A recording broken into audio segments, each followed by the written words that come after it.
कथी के हाथ करिया लगल न हो ललना रे कौने हो जेल में जीवराम बंद भेलई से कथिए कथिए के ताला लगलई हो ललना रे कौने हो जेल में जीवराम बंद भेलई से कथिए कथिए के ताला लगलई हो।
माननीय राम कुमार मास्टर साहब जी 101 रुपए से प्रसिद्ध किए हैं। गुरुदेव चरणों से शुभ आशीर्वाद प्राप्त हो, हमारी ओर से प्रणाम स्वीकार हो। लोभ के रबेरिया मोह हाथ करिया छियई हो जीव के मोह हाथ करिया छियई न हो ललना रे देहिया हो जेल में जीवराम बंद भेलई से ममता ममता के ताला लगलई हो।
कौने दरोगा छिए न हो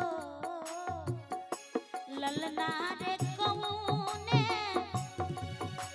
हो हाकिम हुक्म चला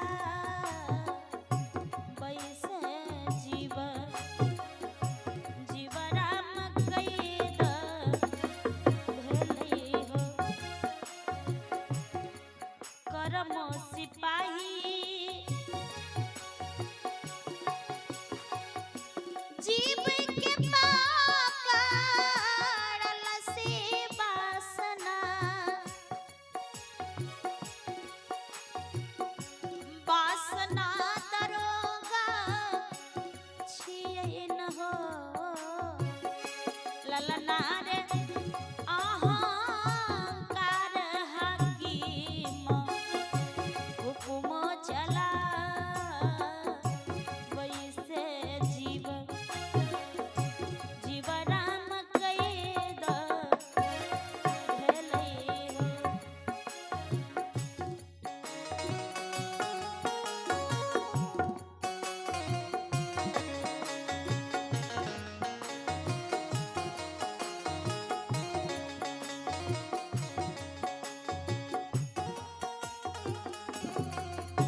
जब कैदी जेल में कैद हो जाता है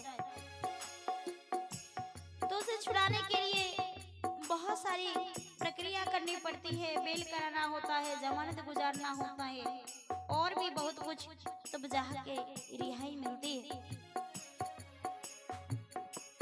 आज हमारे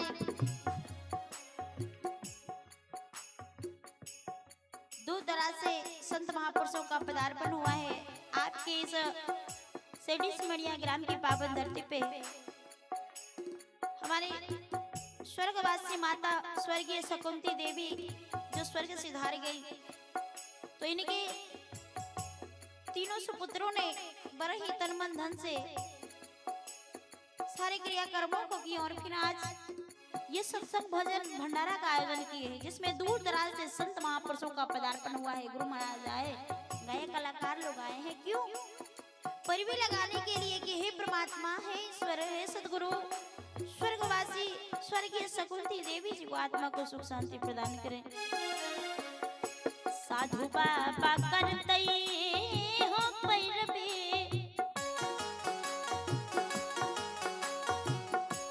धर्म जमानत होते हो जीव के, धर्म जमानत होते न हो ललना रे साता गुरु वकील करथिन बहा ससे जीव, जीव के छोड़ई लेथिन है।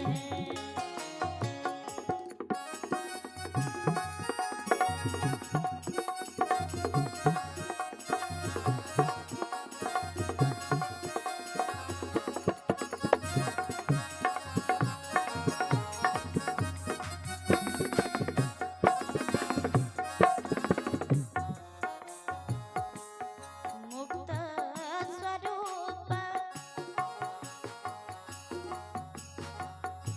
सोहर गावला नगर। और आइए हमारे धर्मप्रेमी साहब जी जिन्होंने 101 रुपए से पुरस्कृत किए हैं, परमात्मा इनके परिवार सहित सबों को कल्याण करें, हमारी ओर से प्रणाम स्वीकार हो। मुक्त स्वरूप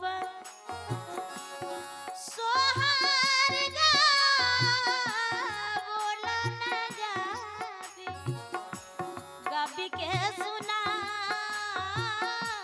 बोलन है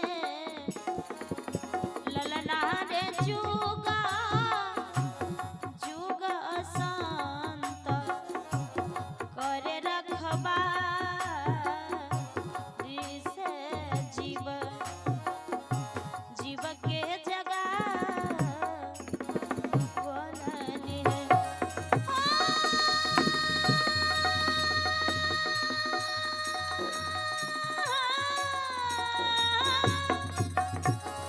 जीव के जगा जगा बोल, जीव के जीव के जगा बोलन है ललना रे जुगा